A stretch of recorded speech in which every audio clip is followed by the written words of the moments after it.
आला यार परत तेच बोरिंग ब्लॉग्स घेऊन बोरिंग सिरीज घेऊन.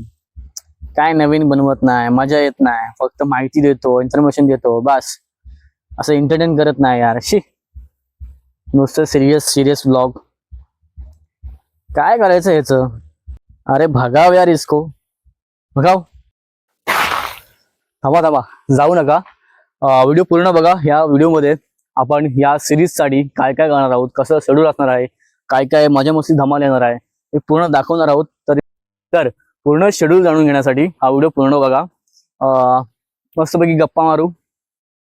चॅनलवरती नवीन असाल तर चॅनलला सबस्क्राईब करा, व्हिडिओला लाईक करा आणि तुमच्या मित्रांसोबत शेअर केला तर थोडी मजा येईल.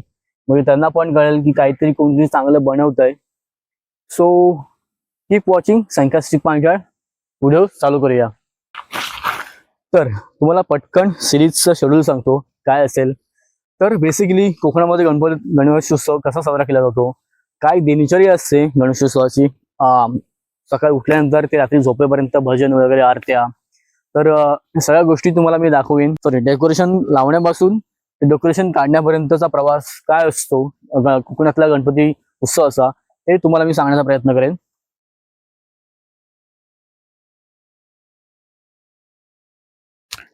माझे अनुभव, माझ्या आठवणी बालपणीच्या, आम्ही काय धमाल केली होती गणपतीत म्हणून.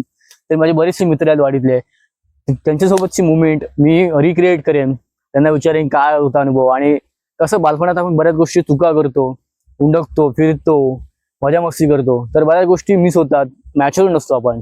तर एक मॅच्युरिटी आल्यानंतर त्यांना आपण विचारू की कसं वाटलं होतं त्यावेळेला, किंवा आता काय वाटतं, गिल्ट फील होतं की माझ्या काय कशा आठवणी आहेत त्यांच्या. या सगळ्या गोष्टी आपण जाणून घेणार आहोत आणि खूप मजा येणार आहे पर्सनली. कारण मीच पर्सनल लेवलला व्हिडिओ क्रिएशन चालू केल्यापासून बऱ्याच गोष्टी शिकलोय. एडिटिंग असेल, व्हिडिओ क्रिएशन असेल, अँगल्स असतील, बऱ्याच गोष्टी. आणि तो लेवल ऑफ कॉन्फिडन्स मला आता आलाय की ही सिरीज मी दमदार माझे 100% देऊन की क्रिएटिव्हिटी लेवलला एक्सपोज करून थोडंसं मी काहीतरी चांगलं बनवू शकेल असं मला वाटतं. आणि तुम्हाला पण बघायला मजा येईल याची मी तुम्हाला खात्री देतो.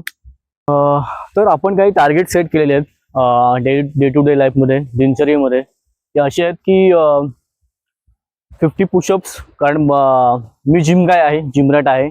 माझे जुने सबस्क्रायबर्स आहेत किंवा जे मला लोक ओळखतात त्यांना माहिती आहे मी दररोज जिमला जातो आणि काही ना काही क्रिएटिव्ह इन्फॉर्मेशनल आणि मोटिवेशनल व्हिडिओज बनवतो. तर त्यांना ते माहिती आहे. सो ज्यांना माहीत नाही आहे, जे नवीन लोक आहेत, तर त्यांच्यासाठी सांगतो की डे टू डे लाईफमध्ये आता मी जे ब्लॉग सिरीज सुरू करतोय त्याच्यामध्ये 50 सूर्यनमस्कार, 50 पुशअप्स आणि मिनिमम 2 किलोमीटर किंवा 3 किलोमीटर रनिंग पकडूया, ती आपण. तर आणखी एक सवय मला लावून घ्यायची होती पहिल्यापासूनच, ते म्हणजे पुस्तक वाचन. तर सध्या मी एक पुस्तक वाचायचं ठरवलंय. ते आहे एक बिझनेस रिलेटेड किंवा startup related, informational technology related business कसा ग्रो करायचा, त्याच्यामध्ये काय त्रुटी असतात, काही कसं ते इन्व्हायरमेंट कसं बिल्ड करायचं ह्याचं एक पुस्तक आहे. डिजिटल इन्फॉर्मेशन मास्टर क्लास असं एक पुस्तक आहे. तर ते पुस्तक इंग्लिश पुस्तक आहे. तर मी ते दररोज मिनिमम 4 पानं वाचण्याचा टार्गेट मी सेट केलेला आहे. अलाइन विथ माझ्या जिमचं शेड्यूल असेल, रनिंग आणि हेच पुस्तक वाचन. तर खूप मजा येणार आहे मला पर्सनली. मला खुद को बेहतर बनाने की कोशिश कर रहा हूँ. पर्सनल लेवलला सॅटिस्फॅक्शन असेल तर माणूस चांगला बनतो आणि माणूस चांगल्या गोष्टी बनवू शकतो असं माझं मत आहे. सो तर अजून व्हिडिओ बघताय तर चॅनलला सबस्क्राईब करा आणि हा व्हिडिओ तुमच्या मित्र-मैत्रिणींसोबत शेअर करा. सो त्यांना पण वाटेल की काहीतरी कोणतरी चांगलं बनवतंय, क्रिएटिव्ह बनवतंय आणि धमाल मजा मस्ती करतंय. सो शेअर करा यार, शेअर करा, मजा येईल.